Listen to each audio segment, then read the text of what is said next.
ವಿರುದ್ಧ ರೈತರು ನಡೆಸ್ತಾ ಇರುವಂತಹ ಹೋರಾಟಕ್ಕೆ ಬಿಜೆಪಿ ನಾಯಕರು ಬೆಂಬಲವನ್ನ ಕೊಟ್ಟಿದ್ದಾರೆ. ಸರ್ಕಾರದ ವಿರುದ್ಧ ರೈತರು ಮಾಡ್ತಾ ಇರುವಂತಹ ಹೋರಾಟ ಅಂತಿಮ ಅಧಿಸೂಚನೆಯ 3 ಗ್ರಾಮಗಳಿಗೂ ನಿಯೋಗ ಭೇಟಿ ಕೊಟ್ಟಿದೆ.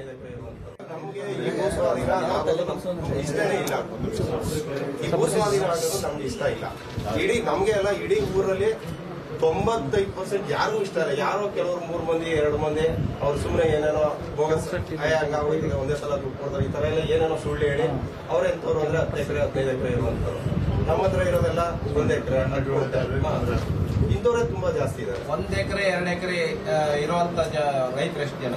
1 ಎಕರೆ 2 ಎಕರೆ ಅಂದ್ರೆ ಸರ್ ಇಡೀ ಊರಲ್ಲಿ 150 ಮನೆ ಇದೆ. 150 ಮನೆಯಲ್ಲಿ ಪಾಣಿ ಇರುವಂತವ್ರು ಒಂದು 40ರಿಂದ 45 ಮನೆಯವರು ಅಷ್ಟೇ. ಉಳಿದವರೆಲ್ಲ ಬೇರೆ ಕೂಲಿ ಮಾಡಿ ಅಥವಾ ರೇಷ್ಮೆ ಒಂದು ಮಾಡ್ಕೊಂಡು ಹೈನುಗಾರಿಕೆ ಮಾಡ್ಕೊಂಡು ಜೀವನ ಮಾಡ್ತಾರೆ. 35 ಕೋಟಿ ಈಗ ಕಬಳಿಕೆ ಮಾಡಕ್ ಬಂದಿದ್ದಾರೆ.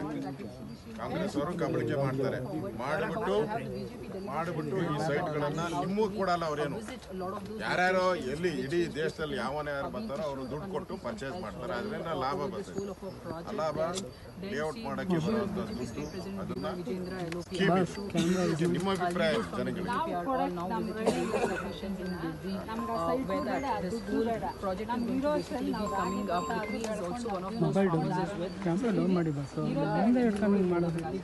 ಎಷ್ಟು ವರ್ಷದಿಂದ ಮಾಡ್ತಾ ಇದ್ದಾರೆ? ನಮ್ಮ ತಂದೆ ಕಾಲದಿಂದನೂ ಅಲ್ಲಿ ಸರ್ ಎಲ್ಲ ಅಲ್ಲೇ ಒಂದೇ ತಗೊಂಡ್ಬಂದ್ರೆ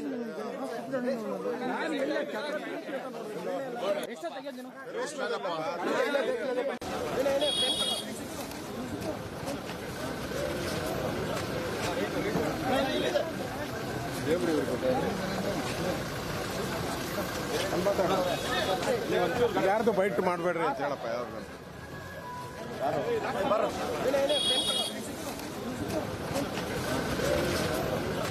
ಈಗ ಕಬಳಿಕೆ ಮಾಡಕ್ ಬಂದಿದ್ದಾರೆ. ಕಾಂಗ್ರೆಸ್ ಅವರು ಕಬಳಿಕೆ ಮಾಡ್ತಾರೆ. ರೈತರೆಲ್ಲ ಭೇಟಿ ಮಾಡ್ತಾ ಇದ್ದೀವಿ. ನಾವು ರೇಷ್ಮೆ ಬೆಳೆ ಬೆಳೀತಾ ಇದ್ದೀವಿ, ಸಪೋರ್ಟ್ ಬೆಳೆ ಬೆಳೀತಾ ಇದ್ದೀವಿ, ತೋಟಗಾರಿಕೆಯನ್ನು ಮಾಡ್ತಾ ಇದ್ದೀವಿ. ನಮ್ಮ ಜಮೀನುಗಳು ಬಂದು 1 ಎಕರೆ 2 ಎಕರೆ 3 ಎಕರೆ 4 ಎಕರೆ ಇದೆ. ನಮಗೆ ಜಮೀನು ಕೊಟ್ಬಿಟ್ರೆ ನಮ್ಮ ಜೀವನ ಏನು ಮುಂದೆ ಅಂತ ಕೇಳ್ತಾ ಇದ್ದಾರೆ. ಹಾಗಾಗಿ ಜಮೀನು ಏನಾರ ಕಿತ್ಕೊಂಡ್ಬಿಟ್ರೆ ನಮ್ಮ ಜೀವನನೇ ಮುಗೀತು ಅಂತ ಹೇಳ್ತಾ ಇದ್ದಾರೆ. ಹಾಗಾಗಿ ನಾನು ಮುಖ್ಯಮಂತ್ರಿಗಳಲ್ಲಿ ವಿನಂತಿ ಮಾಡ್ಕೊಳ್ಳೋದೇನು ಅಂತಂದರೆ, ರೈತರ ಜೀವನವನ್ನು ಉಳಿಸಿ, ರೈತರನ್ನ ಮುಗ್ಸಕ್ಕೆ ಹೋಗಬೇಡಿ. ರೈತರು ಭಾಳ ಕಷ್ಟದಲ್ಲಿದ್ದಾರೆ. ಇದನ್ನು ಅರ್ಥ ಮಾಡ್ಕೊಳ್ಳಿ. ಅವ್ರಿಗೆ ಯಾರಿಗೂ ಕೂಡ ಸರ್ಕಾರಿ ನೌಕರರ ಥರ ಸ್ಯಾಲ್ರಿ ಬರ್ತಾ ಇಲ್ಲ. ಇವತ್ತು ಮಳೆ ಆಧಾರಿತವಾಗಿ, ಬೋರ್ವೆಲ್ ಆಧಾರಿತವಾಗಿ, ನೀರಿನ ಆಧಾರಿತವಾಗಿ ಅವ್ರನ್ನ ಮಕ್ಕಳನ್ನ ಓದಿಸೋದು, ಅವ್ರ ಫ್ಯಾಮಿಲಿ ನಡೆಸೋದೇ ಭಾಳ ದುಸ್ತರ ಆಗಿರುವಂಥ ಸಂದರ್ಭದಲ್ಲಿ ಅವ್ರ ಮನೆಗೆ ಯಾರಿಗೂ ಗೌರ್ಮೆಂಟ್ ನೌಕರರಿಲ್ಲ.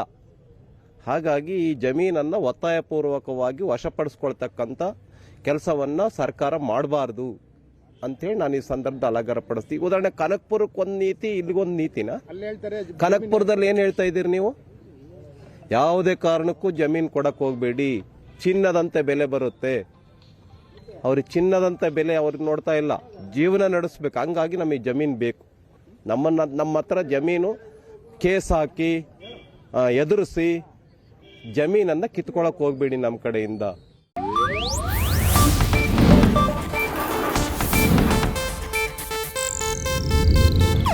ಇದು ಏಷ್ಯಾನೆಟ್ ನ್ಯೂಸ್ ನೆಟ್ವರ್ಕ್ ಪ್ರಸ್ತುತಿ.